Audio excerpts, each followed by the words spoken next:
जय श्री कृष्णा बच्चों। कक्षा 5 की हिंदी की कक्षा में आपका स्वागत है। आज हम पाठ 9 के कुछ प्रश्न उत्तर को समझेंगे। प्रश्न संख्या 7 है, सद्गुण से क्या तात्पर्य है। सद्गुण से क्या तात्पर्य है यानी सद्गुण का क्या अर्थ होता है। तो इसका उत्तर है, व्यवहार में अच्छे गुणों का होना सद्गुण कहलाता है।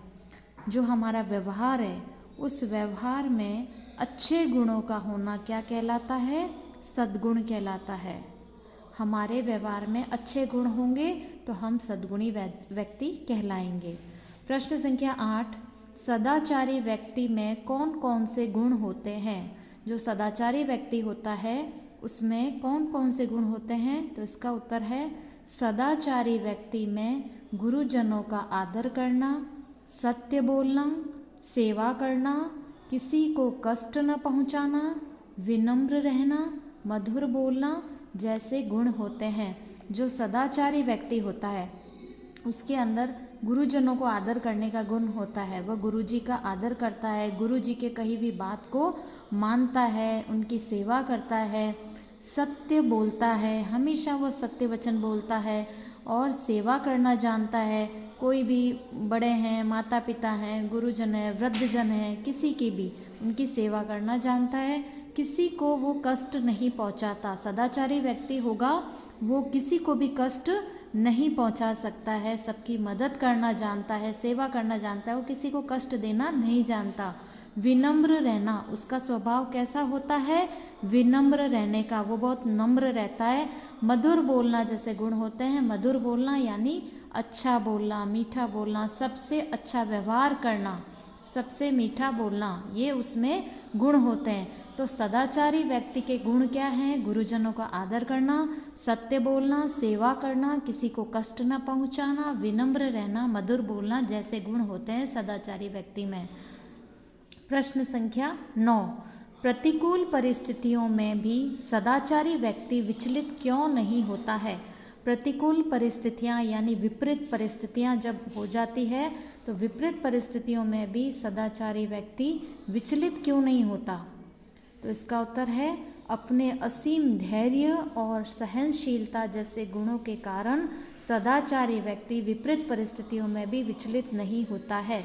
अपने असीम धैर्य मतलब उनके अंदर बहुत धैर्य होता है, अंदर उनके बहुत धैर्य होता है, असीम धैर्य जिसकी कोई सीमा नहीं। बहुत धैर्यवान व्यक्ति होते हैं, हर कार्य को करने में उनको धीरज धारण करना पड़ता है। और सहनशीलता, उनके अंदर किसी कार्य को करने की बहुत सहनशीलता होती है। ऐसे गुणों के कारण सदाचारी व्यक्ति विपरीत परिस्थितियों में विचलित नहीं होता। हमें तो कोई भी अगर परेशानी आ जाए तो हम क्या करते हैं, हम हमारा धैर्य खो देते हैं। हमारे अंदर सहनशीलता भी नहीं होती है कि हम अच्छे समय का इंतज़ार करें। लेकिन जो सदाचारी व्यक्ति होते हैं उसमें धैर्य और सहनशीलता के गुण होते हैं। इस कारण वो विपरीत परिस्थिति में भी कभी भी विचलित नहीं होता। प्रश्न संख्या 10, सदाचार सफलता का मार्ग है कैसे। सदाचार सफलता का मार्ग कैसे है। तो इसका उत्तर है, सदाचारी व्यक्ति के सद्गुणों के कारण उसके कार्य भी सहजता से बन जाते हैं। उसमें विपरीत परिस्थितियों से मुकाबला करने की क्षमता होती है, इसलिए सदाचार सफलता का मार्ग है। जो सदाचारी व्यक्ति है वो व्यक्ति के सद्गुणों के कारण उसके कार्य भी सहजता से बन जाते हैं। जो सदाचारी व्यक्ति होते हैं तो वो सद्गुणों के कारण उनके कार्य भी सहजता से बन जाते हैं।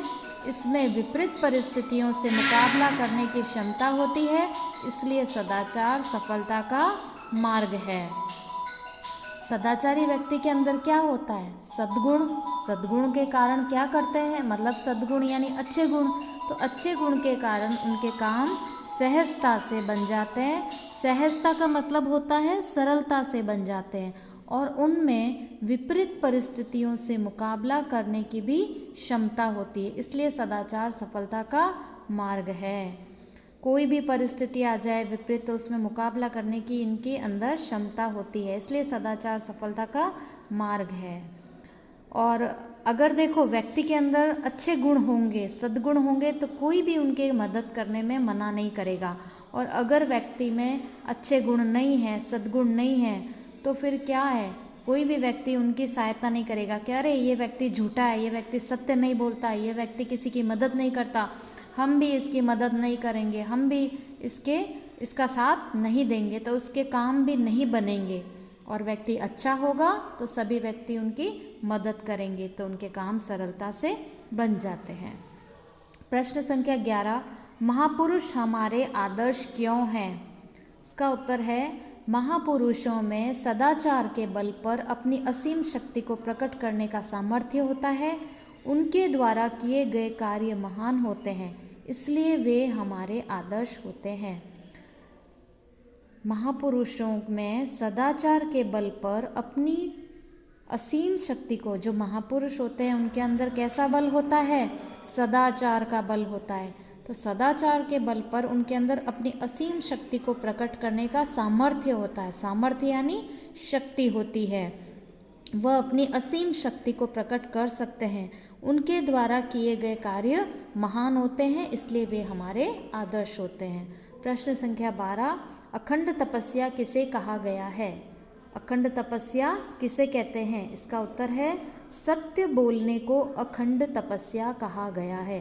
अखंड, अखंड मतलब जिसके हम खंड नहीं कर सकते, जिसके हम टुकड़े नहीं कर सकते। तो सच बोलना, सच बोलने को अखंड तपस्या कहा गया है, क्योंकि अगर हम झूठ बोलेंगे तो वो हमारी तपस्या नहीं कहलाएगी। सच बोलना बहुत कड़वा होता है, क्योंकि हम किसी को सच्ची बात कहते हैं तो उसे सुनकर शायद अच्छा न लगे, क्योंकि सत्य को हमेशा कड़वा कहा गया है। क्योंकि सत्य बोलेंगे, अब कोई व्यक्ति झूठ बोलता है, बार बार हमारे सामने झूठ बोलता है और हम उससे कहते हैं भैया तुम तो बहुत झूठे इंसान हो, तुम्हारी बात का हम विश्वास नहीं करेंगे, तुम तो झूठ बोलते हो, ऐसा कहेंगे तो क्या होगा? उस व्यक्ति को क्रोध आ जाएगा और उसको हमसे अच्छा नहीं लगेगा और वो हमसे मित्रता नहीं रखेगा। तो सच बोलना भी एक तरह की तपस्या है, कि सच बोलना और आगे सच कहना, तो यही एक अखंड तपस्या है। प्रश्न संख्या 13, सदाचारी व्यक्ति के पास किस चीज़ का भंडार होता है? सदाचारी व्यक्ति के पास किस चीज़ का भंडार होता है? तो इसका उत्तर है, सदाचारी व्यक्ति के पास सद्गुण तथा सद्व्यवहार का भंडार होता है।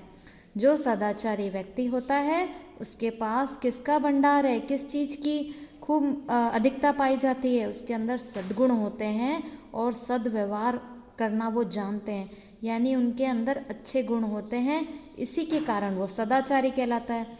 और सदाचारी व्यक्ति है तो उसके पास ये सद्गुण और सद्व्यवहार का भंडार तो होता ही है।